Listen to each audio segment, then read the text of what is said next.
April 14th at the NYC Seminar and Conference Center for the Truth About the Game seminar. In this seminar, Mr. Lucario will teach you exactly what you need to know to be successful with women. Space is extremely limited, so purchase your tickets today at MrLucario.com. That's MrLocario.com.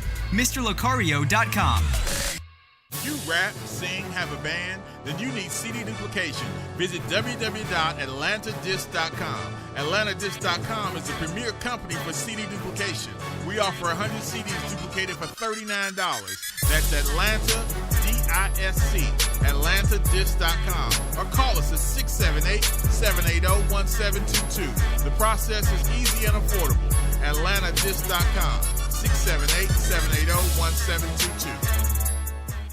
Hey, what's up, family? Have you ever considered making money from your phone? Well, nowadays, it's as simple as pressing a button. You need to check out my dude, Elijah, over at PhoneAppMoney.com. He has extensive experience with rideshare and delivery apps like Uber, Uber Eats, Lyft, Postmates, just to name a few. And he has several YouTube videos that will teach you how to use these apps as a source of part-time or full-time income. So, you want to get that money up right now? Go to PhoneAppMoney.com right now to start making money on your phone. What up, everybody? It's your boy, Crispy, everybody. And I got a brand new video game app out right now, everybody. It's called Crispy's Biscuits, everybody. And you can get the Crispy's Biscuits app right now on the iPhone Apple Store, everybody. And you can also get it on the Google Play Store, everybody. As a matter of fact, everybody, it was the #1 game on Google Play all last week, everybody. The game is so exciting, everybody. There's 10 levels you can help me get through, everybody, where I'm dodging bottles of lotion, everybody. I'm dodging hair clippers, everybody. And I'm dodging taco meat, everybody. So get the Crispy's Biscuits game right now, everybody, at Crispy'sBiscuits.com, everybody. Now I'm about to do my coon laugh, everybody.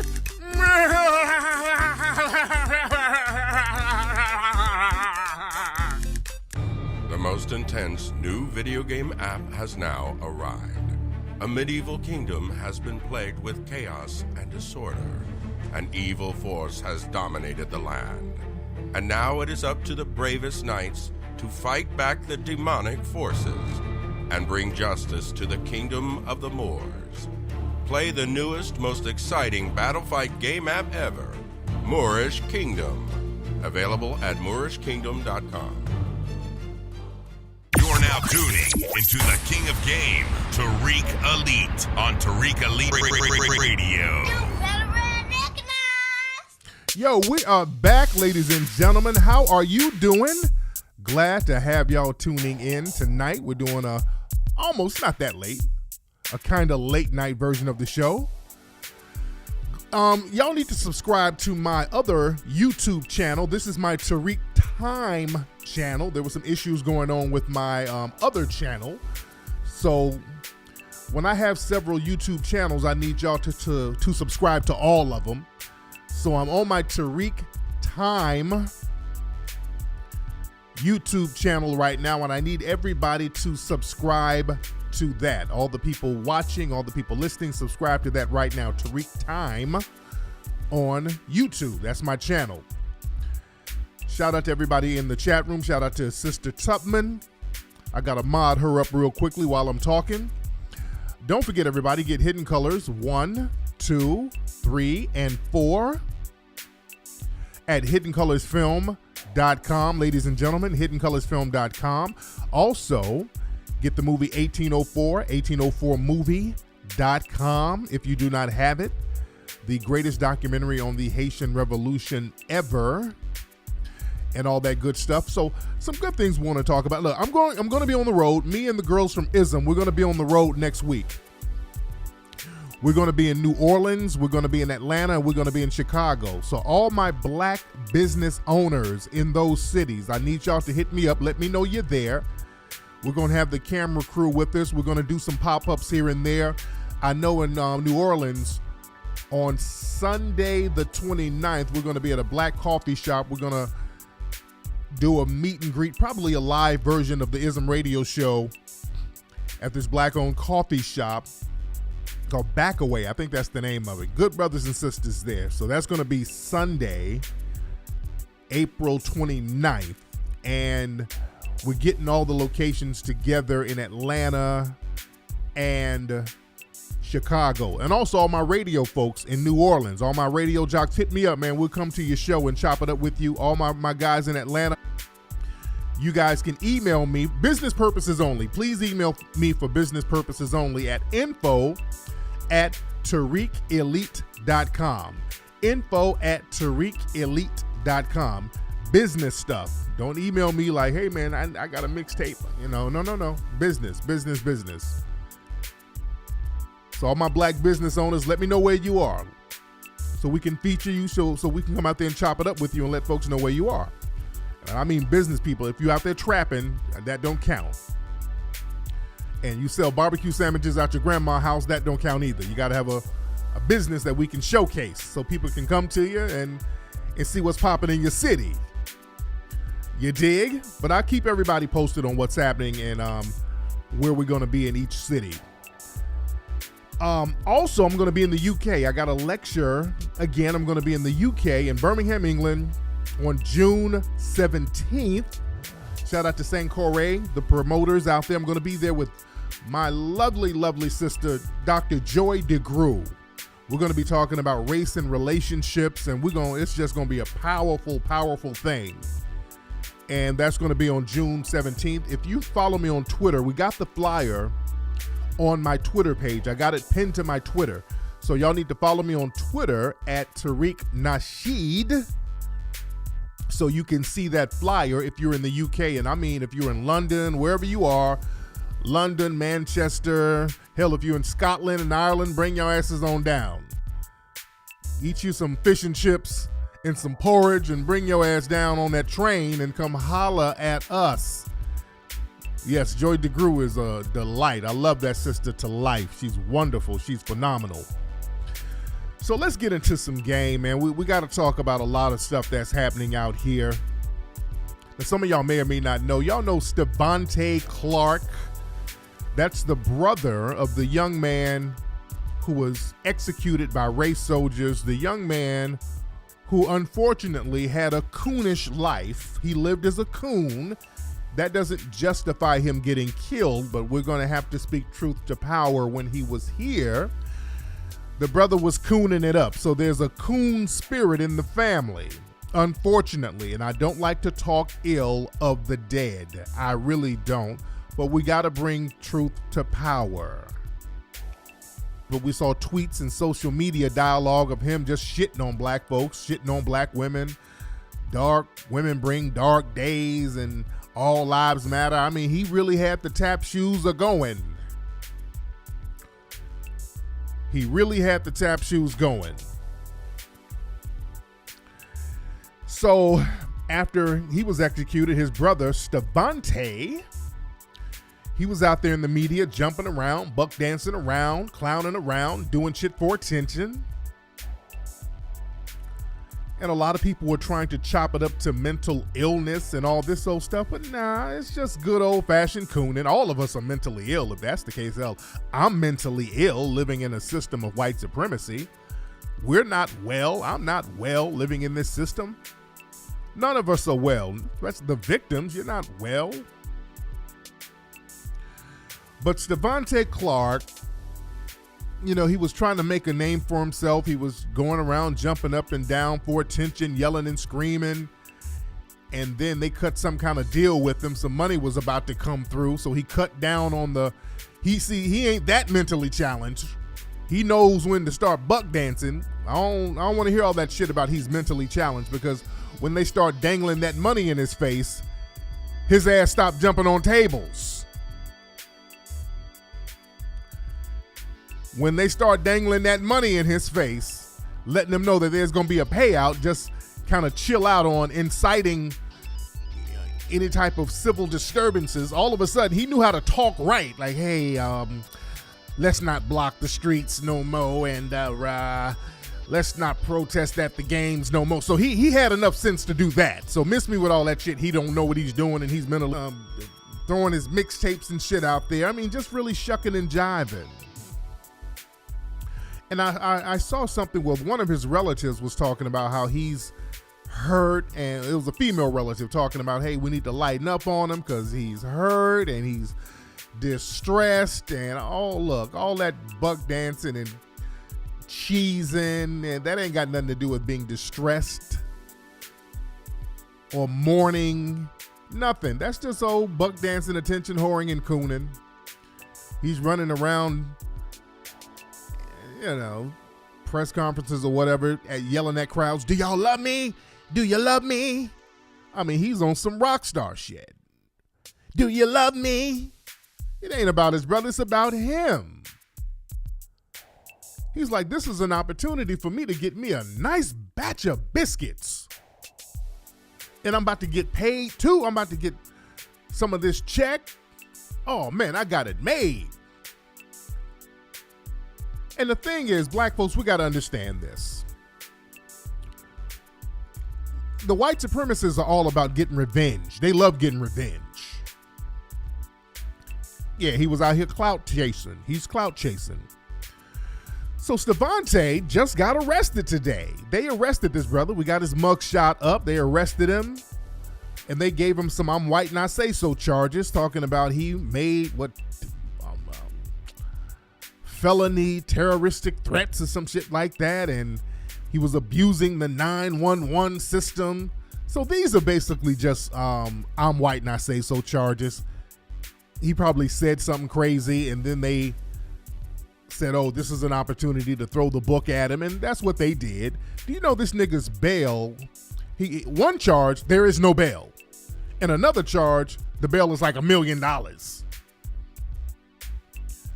So these are revenge charges. And that's what they do. They can do that. We're in a system called white supremacy. Y'all want to sit around and play and buck dance and act a fool and skin and grin.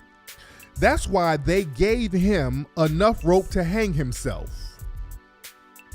That's why they gave him all that camera time to go out there and buck dance and act a fool, because they knew the more he buck danced and act a fool, black folks would kind of distance themselves away from him. Because, we don't want to be associated with that type of buffoonery. So they played the fuck out of him. They played the shit out of him.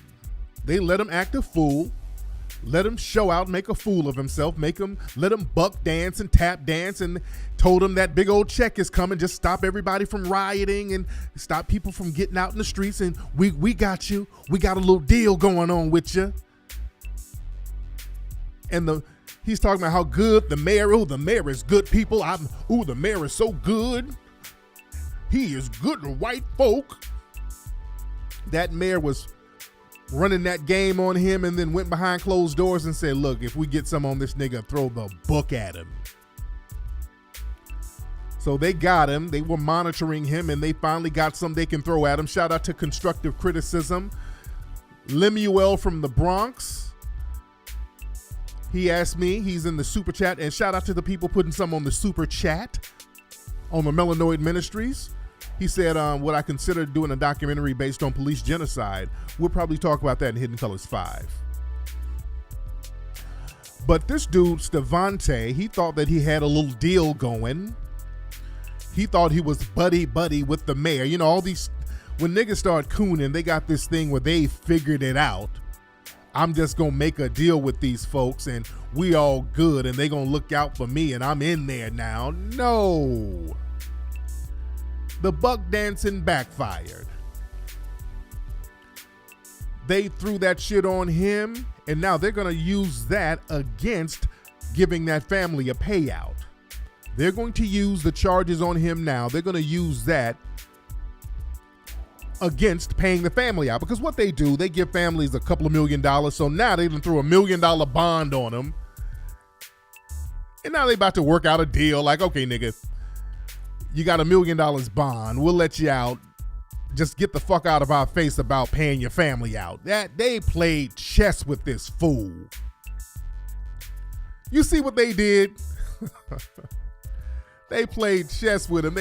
They put a bogus $1 million bond up there with these old I'm white and I say so charges. So now they about to negotiate this nigga, let him negotiate himself out of jail, and then that's gonna cut into the little settlement money. And y'all play with these white supremacists if you want to. You better understand you are in warfare. Warfare is all about deception as well. Warfare is about deception. You played yourself, bruh. The buck dancing backfired. Boy, these white supremacists know how to get revenge, man. They knew if you start cutting the rug and buck dancing, black folks were going to distance themselves from you. So now that this dude has been arrested, you notice there is no big outcry from black folks. You notice there is no big outcry from black. Well, ain't nobody tripping on that. They were like, oh, good Lord. Black folks it's almost like we ain't even shocked that they arrested this nigga. He was showing out so much. No, you got to be on code, man. You got to act right, and you got to have a disposition where you're not trying to be buddy-buddy with them. Now, I know it's okay to get your little payout or whatever, but don't be cooning. You still let people know the problem is systematic white supremacy. These folks, see, black folks think, okay, I'll throw my family and the rest of the black community under the bus as long as I get me a little check. And the white supremacists are getting wise to that. They're getting wise to that. They'll let you act a fool, and they're coming up with ways to snatch their money back from y'all. And that was it right there. They were looking for a reason to lock this nigger up so they can snatch that money back from him, or the potential money back from them. The white supremacists are all about getting revenge, man. They do not like taking L's. Did y'all find out what happened? Y'all hear about what happened down there in Tennessee? In Tennessee, I think, is it Memphis? Memphis is majority black. Where are my Tennessee people? I got a lot of love from Memphis too. I got a lot of love from brothers and sisters in Memphis. But from what I understand, Memphis is majority black. Is that correct? Let me, on a side note, somebody asked me, well, how do I think what they did to Rollo down in Atlanta? There was a rapper named Rollo, and I need y'all to fill me in on the details. I know my brother had an apartment complex, and I know the feds went down there and got at him. So what happened with that? Did they arrest anybody? Where are my Atlanta folks? Did they arrest anybody at Rollo's apartment complex? Because see, I own property down there in Atlanta. That's why I'm real funny style about who's in the building. I'm real funny style about the tenants, because if you in there doing some dumb shit, my name is on all that damn paperwork down there, so I can't have nobody down there trapping and doing nothing stupid. But yeah, cats can't be all out here. If you own property, man, if you own business, you know, you got to have a certain level of professionalism.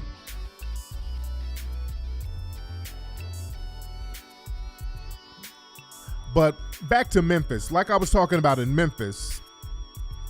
Now, Memphis is majority black. Now, you had some smart brothers and sisters out there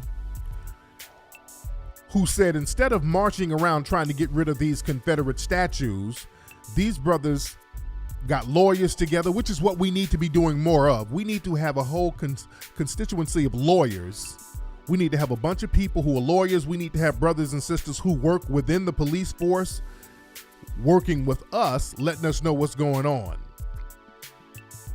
Or working with you, letting you know what's going on. But you had some very smart brothers down there in Memphis who, instead of marching around in circles about the damn Confederate statues, begging them to take them down, they finessed that shit where they bought some of the parks where the statues were. They finessed and bought the shit and then removed the shit themselves, and they couldn't do anything about it. The white supremacists there in the city couldn't do shit because the brothers, they owned the property. Oh, and they were salty as shit. And this happened, was it last year this happened? Now, this week, the state, some of the people on the state level, and this is why the white supremacists are very, very particular about controlling things on a state level. Because you notice in a lot of cities, they'll let certain cities have black mayors and black city council people or whatever, but the governors and all those people are usually always white. The people who allocate the resources, those are the white people. Because they can relinquish and deny certain resources. And that's what they tried to do as a punishment to the people of Memphis. They held $250,000 in the annual budget away from Memphis as a form of revenge because those brothers and sisters got those statues removed. This is why we got to have a grassroots effort to help these cities out. That's why I want to chop it up with some of the politicians down there and see if we can get if we need to get some kind of fundraiser going on so we can get the money that was denied by the state to them. See, we got to be there to pick up the pieces. That's why we got to get rid of the people who are out here finessing when it comes to raising money and doing the right thing with it. Because we got this thing where black folks, too many of us want to say we're going to do the right thing, and we get some money and we start finessing, we get the money and put it in our pocket and don't do what the fuck you're going to say you're going to do. We got to stop that. You got to say what you do and mean what you say.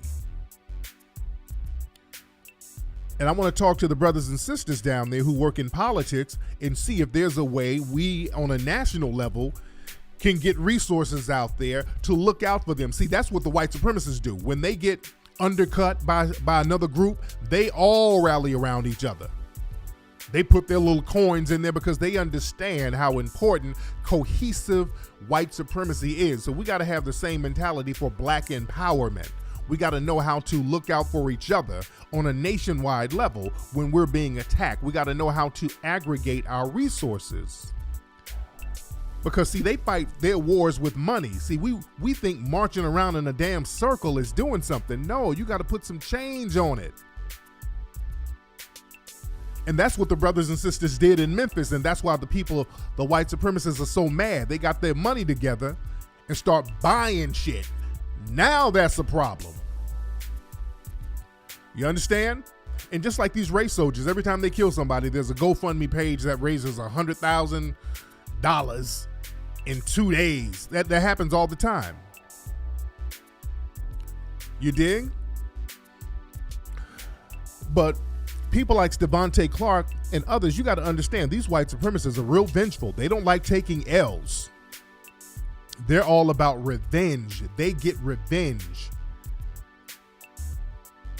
And they got revenge on him for making noise initially, and then, they knew he was trying to get money out the city, and they said, okay, we got his ass. We got him. He's a clown, so we're gonna play his ass. But they don't like taking L's. The white supremacists, they love revenge. All that forgive shit, that's the stuff they tell us. They tell us about forgiveness. They don't forgive nothing. That's why I always say the OJ case was a revenge case, family. The OJ Simpson case was a case of revenge. Those white supremacists out here in LA, they took an L with the LA riots. See, when the police beat Rodney King and got off, brothers took to the street and started beating the shit out of white people and ended up killing many of them. And understand, they look at themselves as being in perpetual war with us. They are in a perpetual war with us. So whenever they get losses on their side, they look at that as a military loss. You understand? They look at that shit as a military loss. So when brothers was rising up and riding out, pulling motherfuckers up out of trucks and beating them on international television, that was white supremacy taking an L. They took a major L, and they had to do a show of force. I remember there was one guy, they beat up this dude, Reginald Denny, and one dude hit him in the head with a rock. And it was graphic, but hey, the white supremacists, they were to blame for that because they created the atmosphere. They are the blame for that.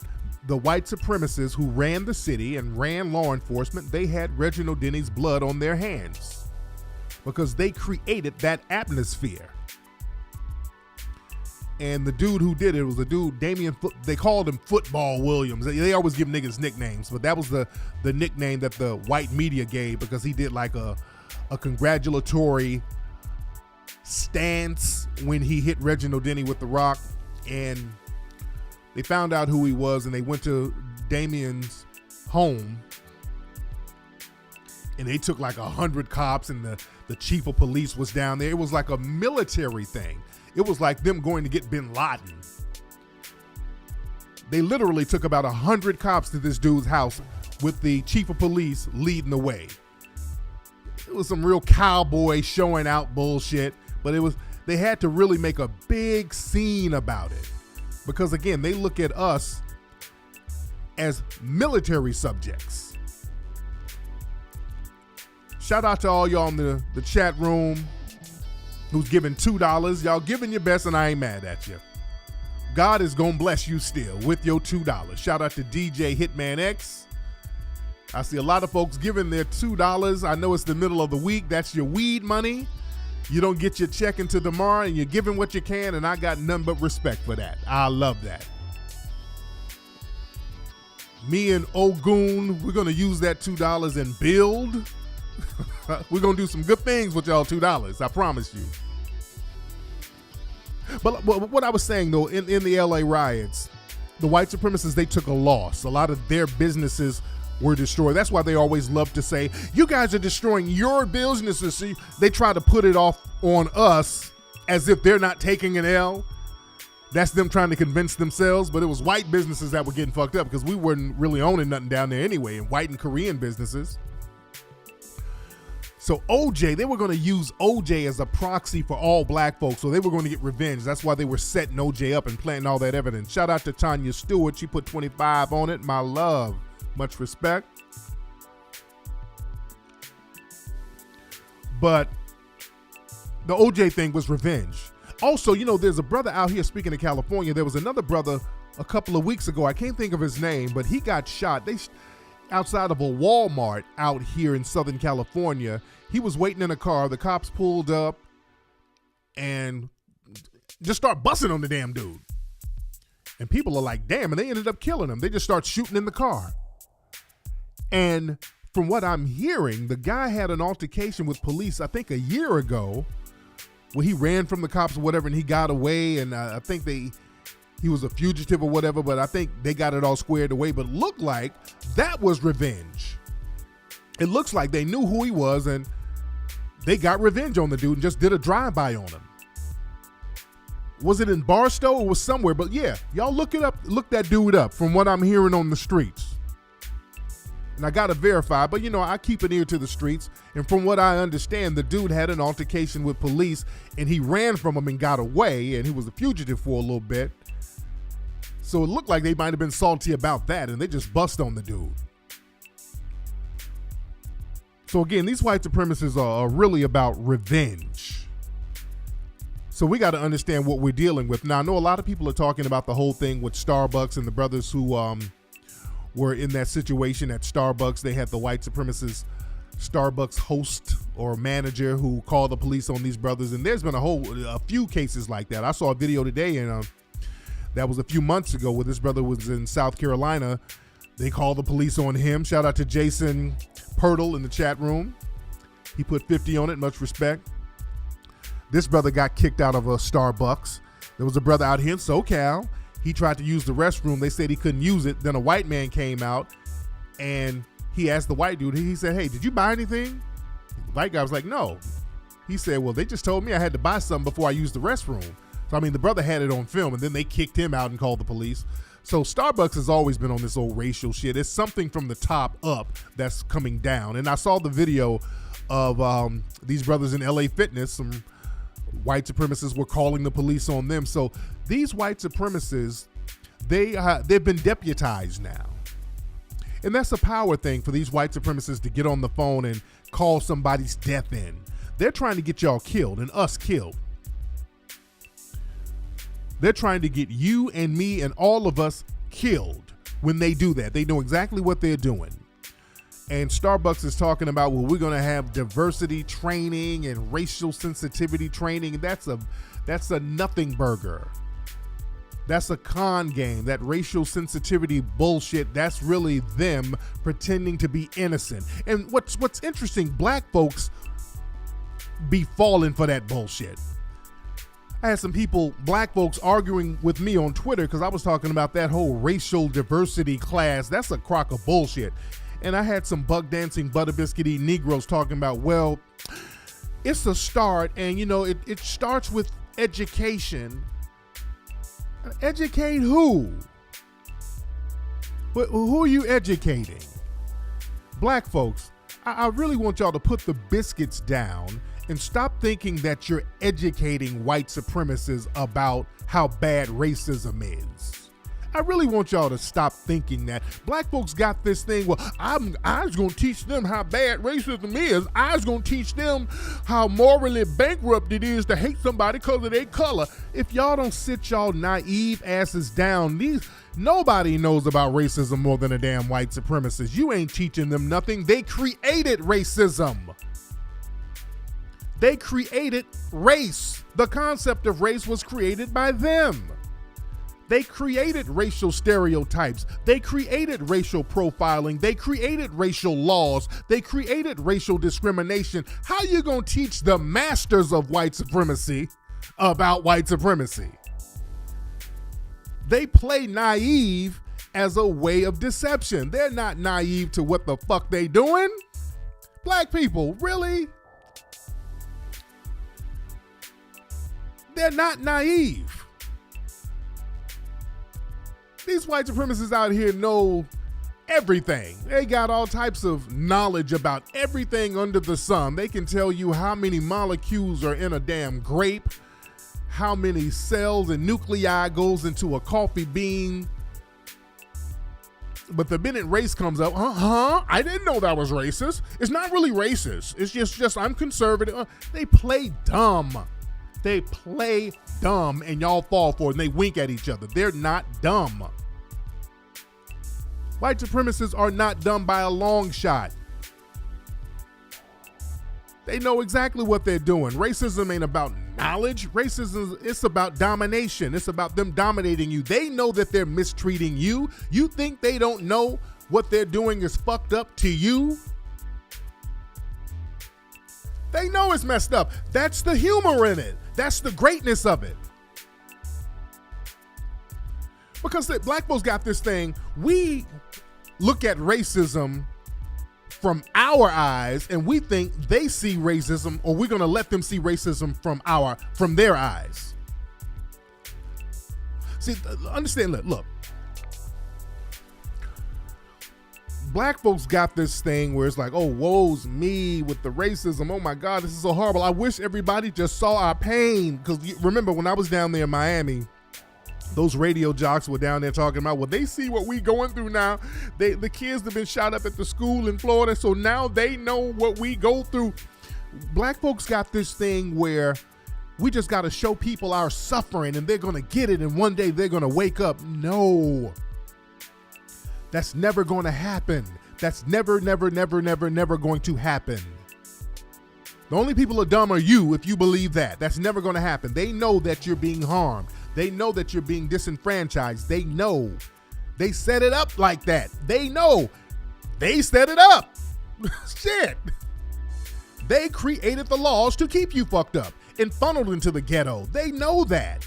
They love you suffering. That's what one thing black folks just don't get. When you do better, that's when they go on alert. That's when they have a problem. When you do better without them, now they get violent. That's what you don't understand, black folks. That's why we keep going into this circle. We don't understand our progress is a red light for them. It triggers a negative reaction from them, especially when we do it on our own terms. They don't mind an athlete or a rapper that they're giving money to that they elevated because they know they can take that shit right back. But when we do it on our own, now they go on alert. I'm an example of that. Look, when I had book deals with major publishers, which they still sell my books, they had no problem with me. They had no problem with me whatsoever. They loved me, as a matter of fact. The media loved me. I'm on everything. But when I decided to, hey, let me do something independent without them, because when I started doing the Hidden Color series, I went out of my way to not use any white money and none of that shit. Because I wanted to make a point that we can do things on our own. And also I knew if I got money from the dominant society, they'd try to dictate and control what would be said in the movies. And I wasn't going to even go that route. But now that I made something very successful without them, and a few things successful without them. I'm the race baiter. I'm the chief race baiter. Oh, I'm the world's biggest damn race baiter. Literally, that's why I got a book coming out called Race Baiter. That's what my book is going to be called. Because if you Google my name, or no, you Google the word race baiter, and a white supremacist told me this before, because they were trolling me, and they were like, you know, Tariq, your name literally comes up when you Google race baiter. You fucking race bait nigger, you know, all that shit. Hey, shout out to Linwood Johnson. Brother Linwood, y'all give it up to Linwood. He gave some on the Melanoid Ministries. Much respect to you, brother. But when you Google the word race baiter, I'm the first picture that comes up when you look at the images. That's how much I'm called a race baiter. I'm the first person who comes up. Then it's like Jesse Jackson and Al Sharpton and all that. But that's what I'm naming my book. My new book that's coming out. But they go on alert when we start doing things independently. They do not like that. They don't like that at all. And we have to understand that trying to get them to see how bad we're being treated, that's not going to work. Because see, systematic white supremacy over here, our system over here, and globally, really. And black folks don't look at it from this perspective. We talk about how bad it is over here. It's bad in America right now because of all the racism. It's horrible, and black folks got it bad. Black folks got it bad. But you don't look at the flip side of that. Because if you are a person who believes in white supremacy, America is a paradise. Understand, America is a paradise. This is like Fantasy Island if you believe in white supremacy. If you're a person who's classified as white and you decide to believe in mistreating people based on race, America is a paradise for you. Back in the day, there was a TV show called Fantasy Island. It was Mr. Rourke and Tattoo. It was this tall Latin man, Latino, whatever the fuck he's supposed to be. And you had this little midget named Tattoo. The plane. He used to yell, the plane. And this show came on, and it was about people going to this island, and they can do anything they wanted to and fulfill their fantasy on this island. They could do anything on this island. Well, that island represented white supremacy. Our hell is white supremacist heaven. But this is Fantasy Island for them. If you're a white supremacist, understand, when you wake up, even though you might not have no money or whatever, you might be broke, you might be living in a trailer, but hey, I can go anywhere and I'm protected. If anybody bothers me, especially a Negro, I can just get on the phone and have him killed. If I'm having a bad day and a Negro is disturbing me, I can just get him killed. I can go smoke meth and nobody's going to mass incarcerate me and other people like me. If I'm a white supremacist, I can go do a little raping and molesting and I'll get a slap on the wrist. I can go shoot up a school and they'll give me a mental evaluation to see if I'm fit to stand trial. I mean, I can do anything as a white supremacist. I can go fuck a dog and a horse and get a slap on the wrist. This is paradise for me as a white supremacist. Why should I change that? Why do I want that to change? See, we got to look at it from that perspective. We're asking people to change some shit that works for them.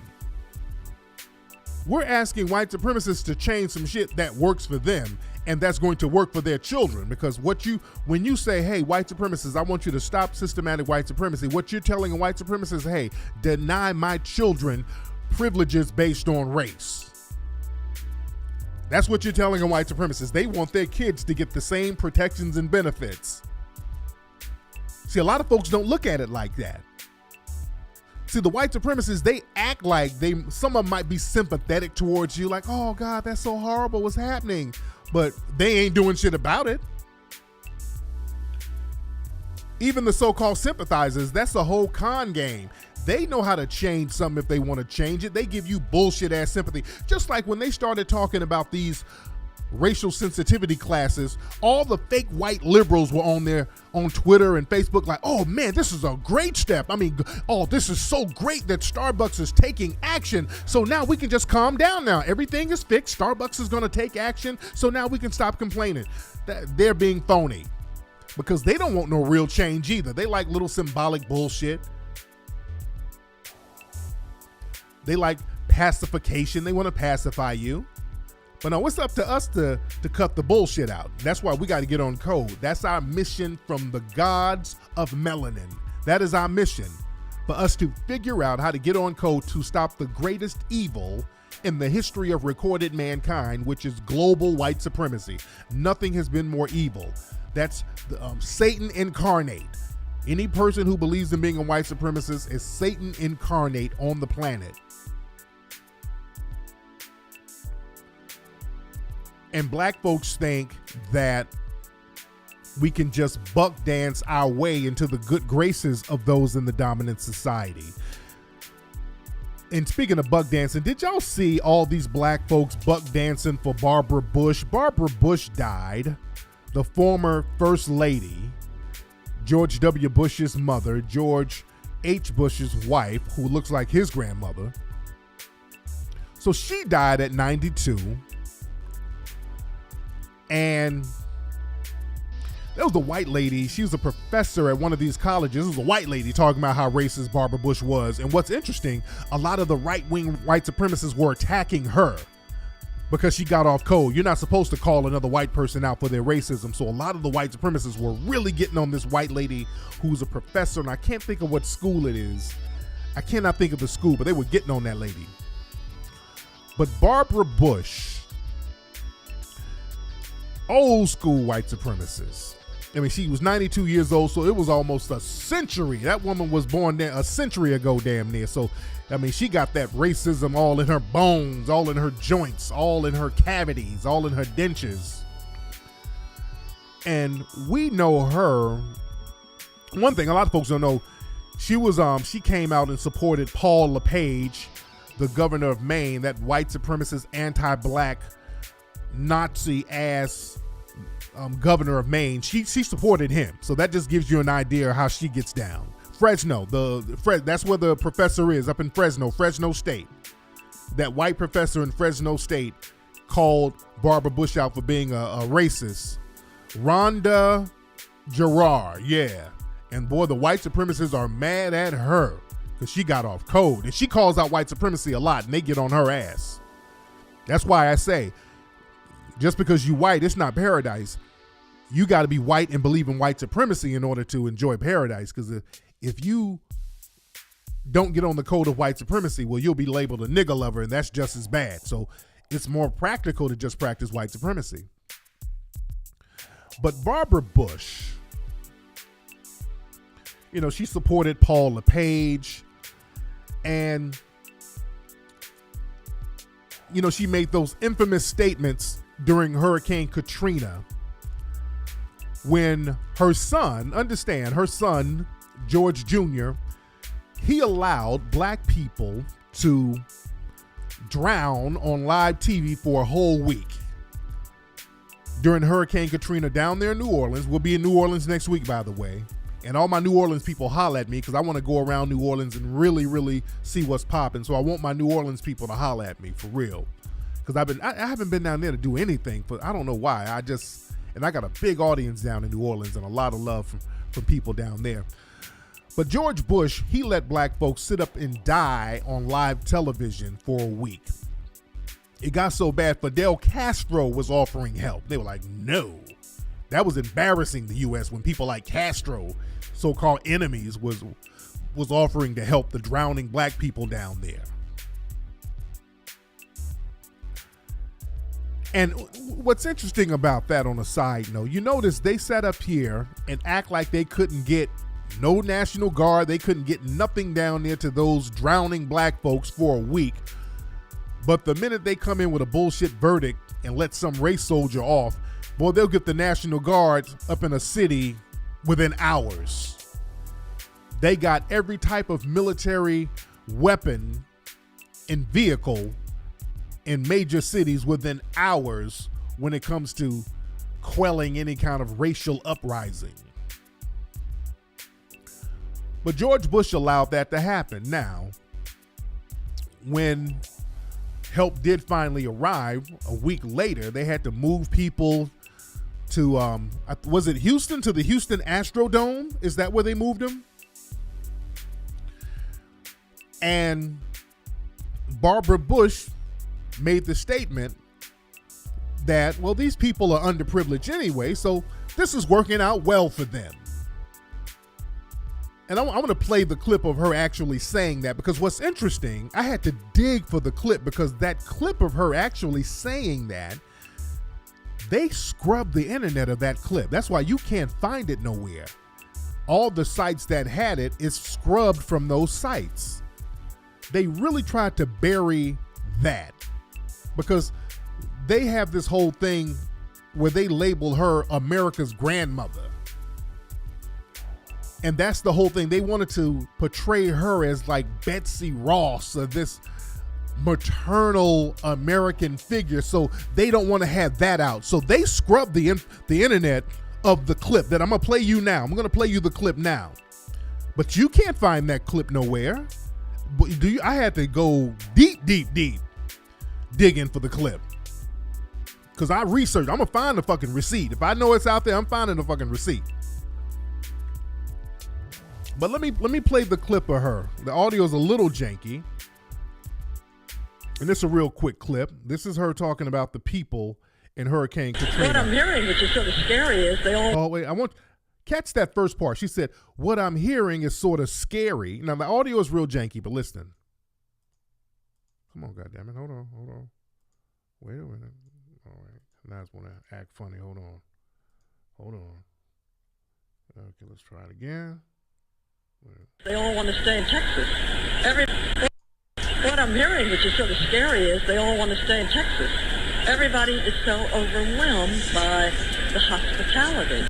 Okay, now I want y'all to catch what she just said. Now, the first line, she said, "What?" Now she's talking about the black people who were brought over from New Orleans to Houston, to the Astrodome. Now, if you didn't make out what she said, what I'm hearing, and this is kind of scary, is that they want to stay. I want y'all to catch that. What I'm hearing, which is sort of scary, is they all want to stay in Texas. Everybody is... You can't... A lot of folks miss that part of it.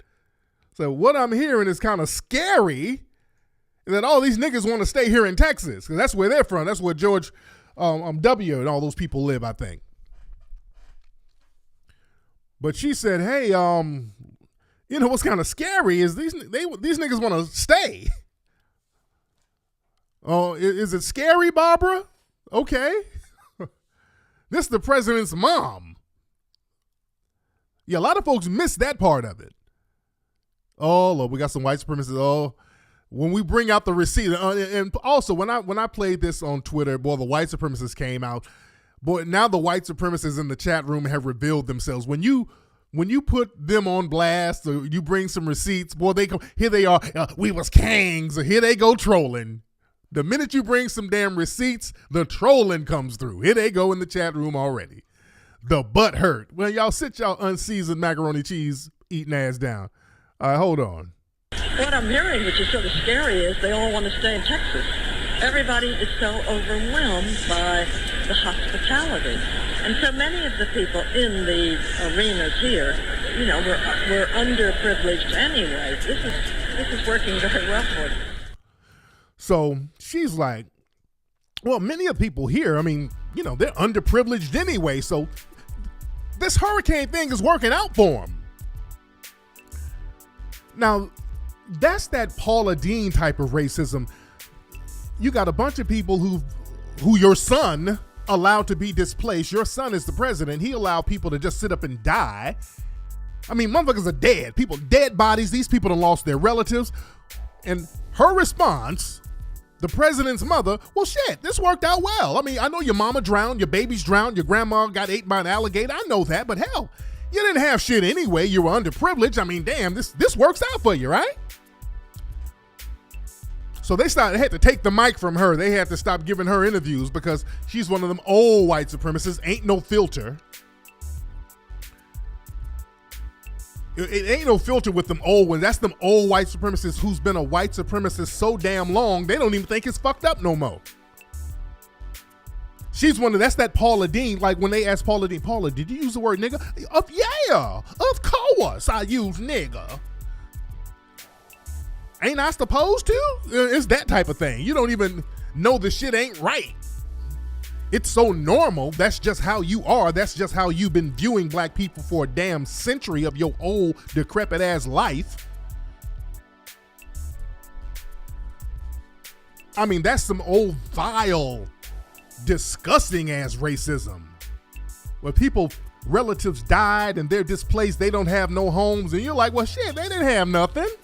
They didn't have nothing anyway. I mean, damn, this works out for them. They don't want to leave. I mean, it's scary. They don't want to leave. I mean, the casual ass fucking racism. It's just so casual and matter of fact. See, the thing is, I don't like when people say, well, we got to stop the hate. We got to stop the hate. No. White supremacy ain't about hate, because the thing is, we think just because somebody's not being hateful that they're not a white supremacist. I don't like that word, let's stop the hate. No, because a lot of white supremacists come at you smiling. She sound like a damn plantation mom. That's how they would talk to Negroes on a plantation, because it's so normal. Like, I love my Negras as long as they're beneath me. I like my Negras like pets. And that's how she was talking. She was talking like she was in a goddamn animal shelter. That's how low she viewed black folks, and she don't even look at it as wrong. That's how you talk when you're in an animal shelter. Well, these dogs didn't have no home anyway, so them being here is great. It's kind of scary these dogs want to stay here because, we got to put these dogs somewhere. I mean, you interchange black people and dogs, and it's the same fucking conversation. I mean, and she's not even saying it viciously. I mean, it's just ingrained in her ass. And then when folks start talking about she's America's grandma, she ain't my fucking grandma. She ain't my grandma at all. That ain't my grandma. My grandma ain't vicious like that. Nah. My grandma ain't disgusting like that. And truly, somebody in the chat room made a good point. Hell, the dogs got more love. They were down there rescuing more dogs than black folks. Down there in New Orleans during Katrina. Nigga, I saw black folks on the roof and dogs on a boat with a life jacket on. I'm like, what the fuck is this? You got black folks floating on sticks and on the roof writing SOS, and a dog sitting in a van in an SOS in a damn life jacket chilling.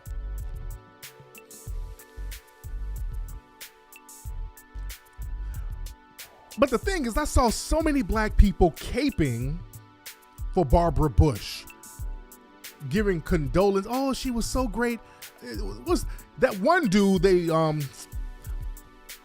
Pursuit of Happiness guy, the guy Will Smith played, he wrote some, oh man. And I kind of like that brother, but he wrote some low-key coon shit. He was like, yeah, I met Barbara Bush and she kind of reminded me of my mama. I said, nigga, if you don't put the fucking biscuits down, dude. Come on, man. And Tina Knowles, Beyonce's mom, was kind of, oh, Barbara Bush was great and doing all this. I'm like, look, Miss Knowles, Tina Knowles, your daughter and son-in-law got a damn $1 billion. What you doing caping for her? You don't have to cape for her.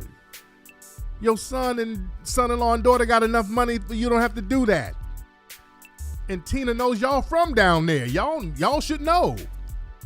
Yeah, Tina had the soft shoe high heel tap going. And I like Tina, but no. Come on now.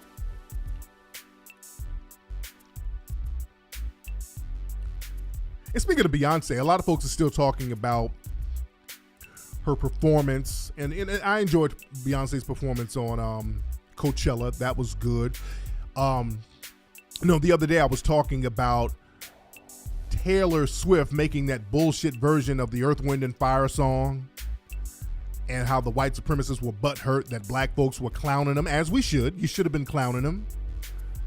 You should have been clowning her for making that bullshit ass song, because again, it's very important for us to keep our music intact. I can't emphasize that enough, and that's the reason why we're doing this Mink Slide project, because I already saw where the shit was going.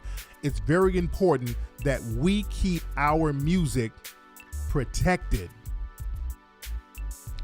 We gotta pay homage to our own stuff. And that Taylor Swift version of September by Earth, Wind & Fire, it was just blasphemous. Like I said on my other broadcast the other day, those Earth, Wind & Fire, that's one of those groups, you don't remake their shit. Black folks know better than to remake an Earth, Wind & Fire song.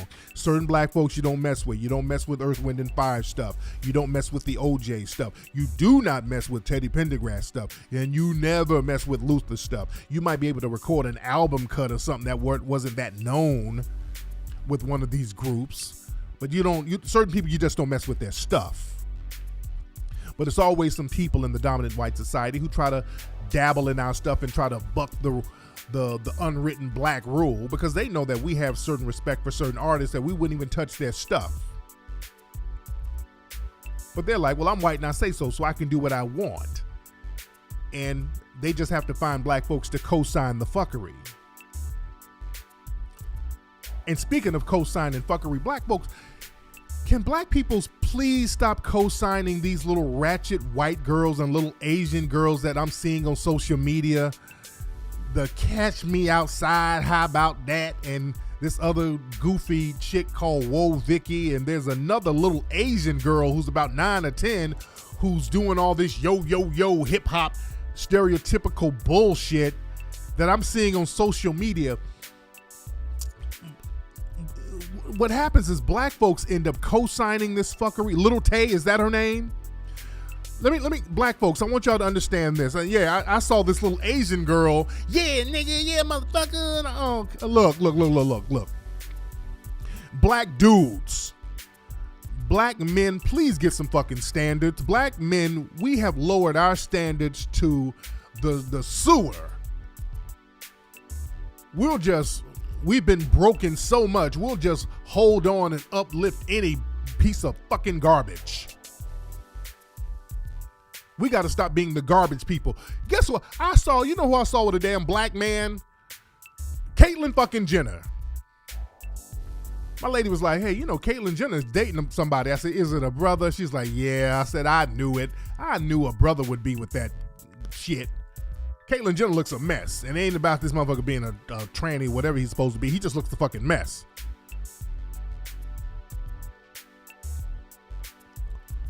And I knew a brother be laying up with his ass. It's always us, black folks. God, man, raise your standards. But these goofy, ratchet, faking ass, yo, word to your mother, white girls and Asian girls and all that. Black folks, I want you to understand, that's them mocking you. That's them mocking us. Black folks don't really understand that. That's a way for them to mock us. That's like the new blackface now. Just to walk, yo, how about that? Yo, all this old bullshit. And, the white society, they'll prop their people up because they know they're in on it. Because one of those chicks, the Catch Me Outside girl, I think she got nominated for some kind of rap award because she raps. And she got nominated along with Cardi B and Nicki Minaj. So you see these two sisters had to pay a lot of dues in order to work their way up the chain. And you got just some random ass, ratchet, hood trailer, white girl who said something stupid on television and now she's on their level. You understand?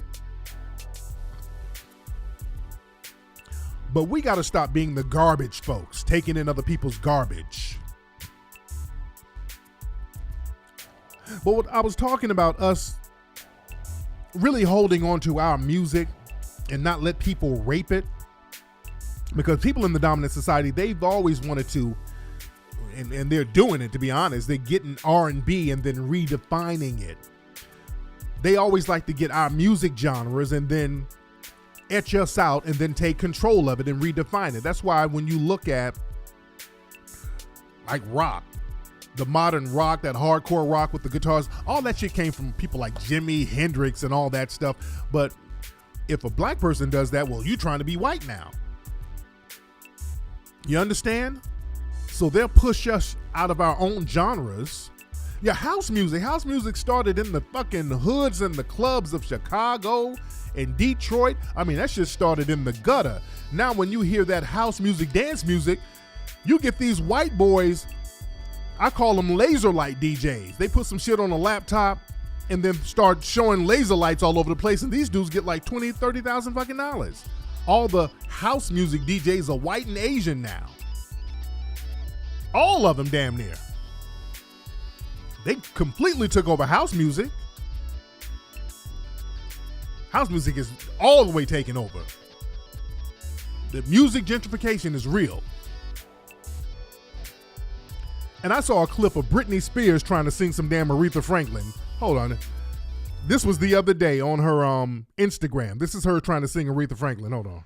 You better think about what you're trying to do to me. Yeah, think. Let your mind go, let yourself be free. Let's go back, let's go well, the way back when. I didn't even know you, I couldn't have been too much more than 10. I ain't no psychiatrist, I ain't no doctor with a degree, no. But it don't take too much I keep to see what you're doing to me. You better think. Oh, God. You better think about. Oh, okay. So you see that now, all right?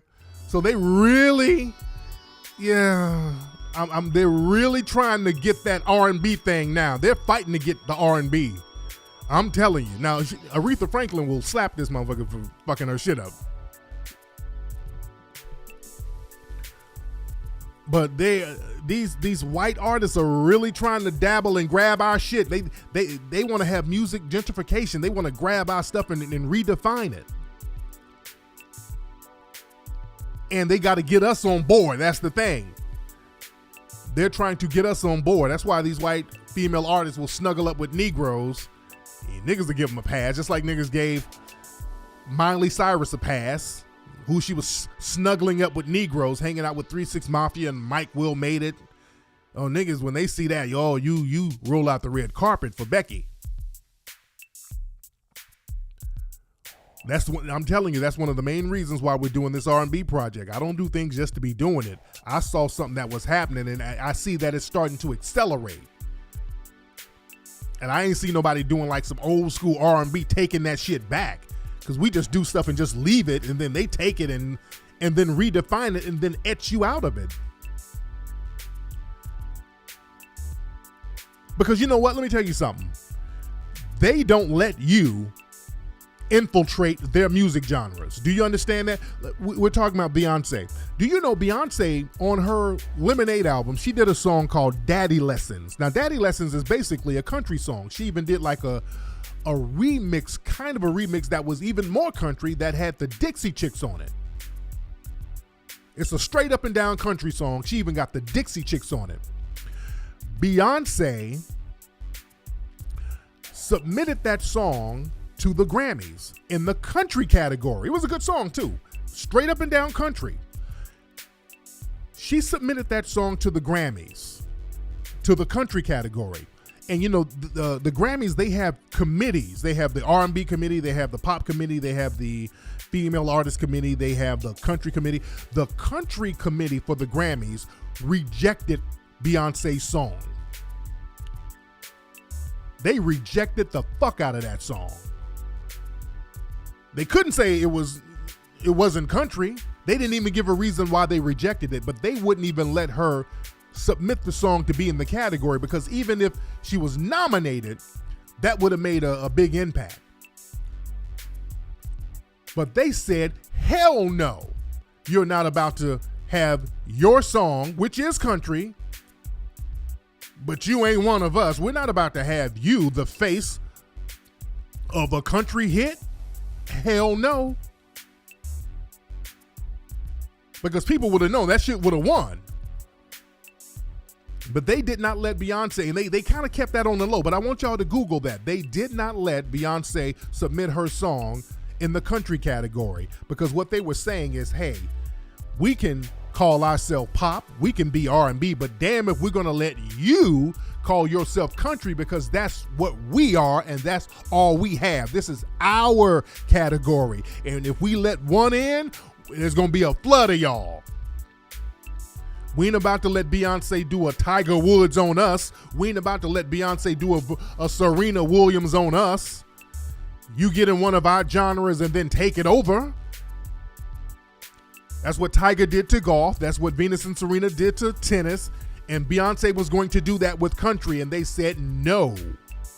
They cut that shit short at the door. And I want y'all to look that up. And also, they threw her a bone by letting Beyonce perform at the Country Music Awards or something like that. And understand, the white supremacists were mad about that. Beyonce performed at the Country Music Awards, and the white supremacists were up in arms over that shit. They were like, what's this nigga bitch doing up in here? You understand? They only let one or two in. You know, Darius Rucker. Did they let Darius Rucker do it? It's like one nigga every 20 years they gonna let do some country, like Charlie Pride. Oh, they don't let you get back in. We created all of that, but yeah. They don't play that game. They don't let you in theirs. They're not about to let you get documented as a country artist and let you be the face of that. But who do we have as R&B? Post Malone. You understand? These people are considered R&B. That ain't no damn R&B. That's why we got to take back over our stuff and define it the way it's supposed to be defined. Anyway, that's been today's episode, family, of Tariq Radio. I hope everybody subscribed to my Tariq Time channel. I still got my Tariq Live channel. I might not be on it for a few weeks, but I'll be here on the Tariq Time channel. So everybody subscribe here. Everybody subscribe here and subscribe to all my different channels. Whenever I put a channel up, I need y'all to immediately just subscribe to it, just in case some bullshit pops off. Because my channel, my Tariq Live channel, it got a flag because I used the picture of the boy. You remember the boy who, Devontae Hart, the boy who got killed by his white supremacist parents? I used the picture on the video while I was talking about it, and the woman who owned the copyright of the picture flagged it. You dig? So she was on some bullshit. So I need y'all to get on this page right here and subscribe to this channel so we can chop up that good game. Yes, that's Dame Funk in the background doing his thing. In the back, I got that Dame Funk beat. Dame does his thing. That's my brother. Anyway, family, don't forget, I'm going to be out there in New Orleans next week. Me and the girls from ISM, we're going to be out there, man. We're going to do some meet and greets, pop-ups.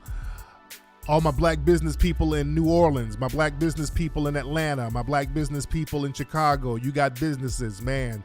Let us showcase you. Let people know who you are. We want to come give you shine. Email me, info@TariqElite.com. So we can chop it up. And everybody else, don't forget to get your Mink Slide shirts at minkslide.com. The album Egyptian Musk coming soon. It'll be out by this summer, family. All right, you guys be good.